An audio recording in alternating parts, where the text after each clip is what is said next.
किसी अपराधी को स्पर्श करोगे, दुराचारी को स्पर्श करोगे, स्पर्श का दोष अंदर प्रवेश करेगा। किसी साधु के चरणों को स्पर्श करोगे, भजन के परमाणु भीतर प्रवेश कर जाएंगे, रोए पुलकित हो जाएंगे। इसलिए संग दोष, किसका संग करना। रानी से सेवा ले ली, वो सेवा किसी दूसरे को, मुझे भजन सुनाया करो, मुझे भगवत चर्चा सुनाया करो।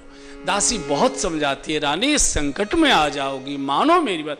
रानी का मन नहीं लगता जब तक सेवा में नहीं आती है, एकदम बेचैन व्याकुल रहती है।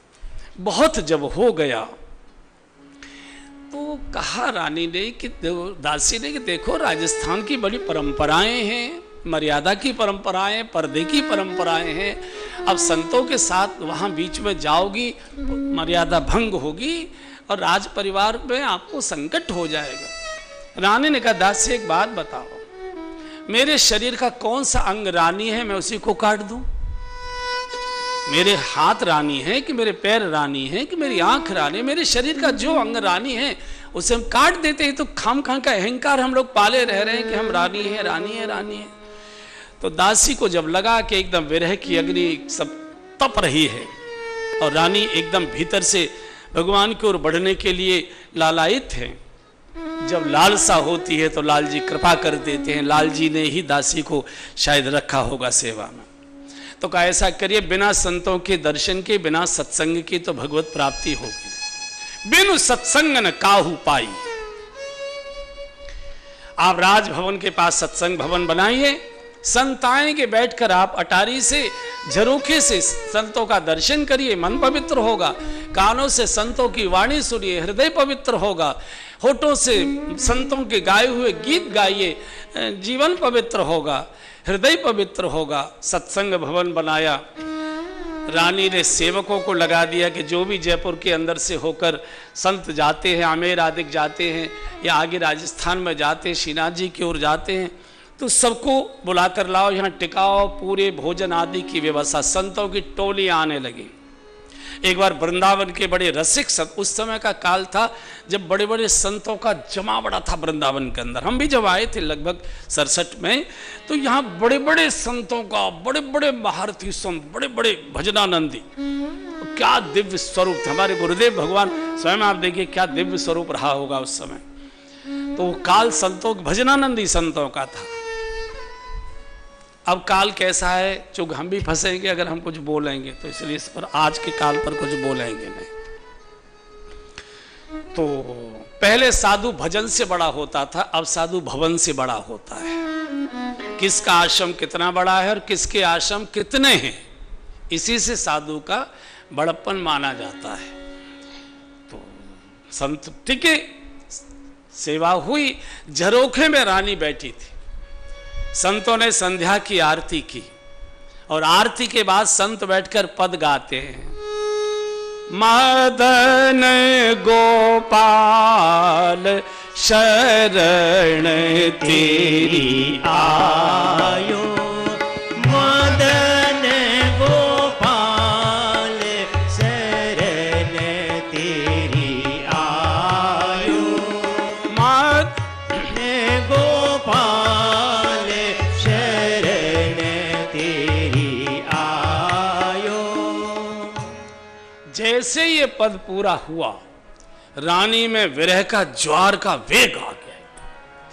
दौड़ी, सेविका ने पकड़ा, नहीं रानी बोले छोड़ो, अब ये पाखंड छोड़, और संतों के बीच में पहुंच गई। हाहाकार मच गया।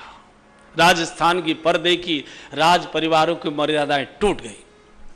मुंडन करा लिया, दीक्षा ले ली, कंठी ले ली, रानी बैरागिन हो गई।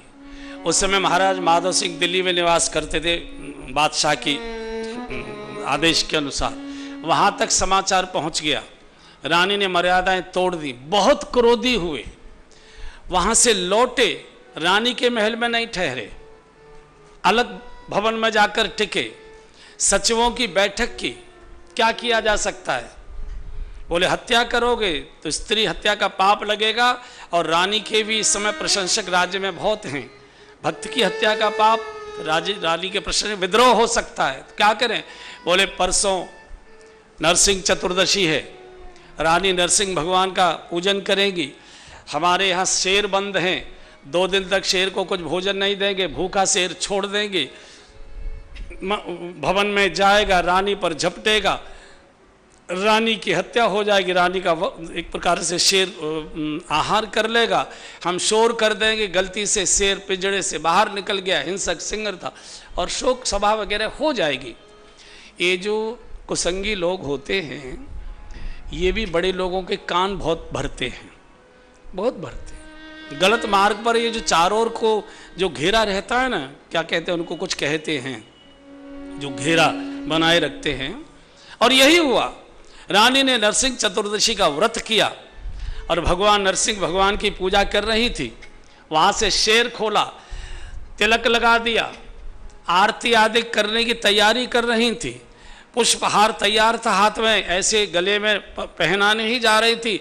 सिंह ने दहाड़ मारी आंगन में आकर और रानी ने मुड़कर देखा, सिंह, ओहो, एकदम दौड़ पड़ी, नरसिंह भगवान साक्षात प्रकट हो गए, अभी तो मेरी पूजा ही नहीं हुई थी। और दौड़ कर गई, सिंह को माल्यार्पण किया और जो भगवान की प्रतिमा की आरती की थाली सजाई हुई थी, प्रत्यक्ष नरसिंह भगवान की आरती उतारी, सिंह ने माथा टेककर रानी को प्रणाम किया है। साक्षात भगवान खड़े थे और पीछे सिंह ने मुड़ा, जितने सैनिक आदिक थे सबको चीड़ फाड़ मार, सैकड़ों लोगों को मारकर जंगल में चला गया। हाहाकार मच गया। जब राजा को समाचार गया माधव सिंह को, ये घटना हो गई, सिंह ने तो रानी को प्रणाम किया, माथा टेका, तो राजा की भी हृदय की आंखें खुल गई, माथे की तो मुझे तो लगता है उनकी माथे की भी शायद बंद ही रही होंगी, हृदय की खुली, रोते रोते आए, रानी को माथा टेककर प्रणाम करना ही चाहते थे। रानी ने दौड़कर कंधा पकड़ा, चरणों में सिर झुकाया, नहीं नहीं, आप मेरे पति हैं, स्वामी हैं, पति भगवान का स्वरूप होता है, आप नहीं, मैं आपको प्रणाम करती हूँ, और मुझे प्रणाम मत करिए, आइए नरसिंह भगवान को प्रणाम करें, ये हमारा भी कल्याण करेंगे, आपका भी कल्याण करेंगे। ये सत्संग का प्रभाव है।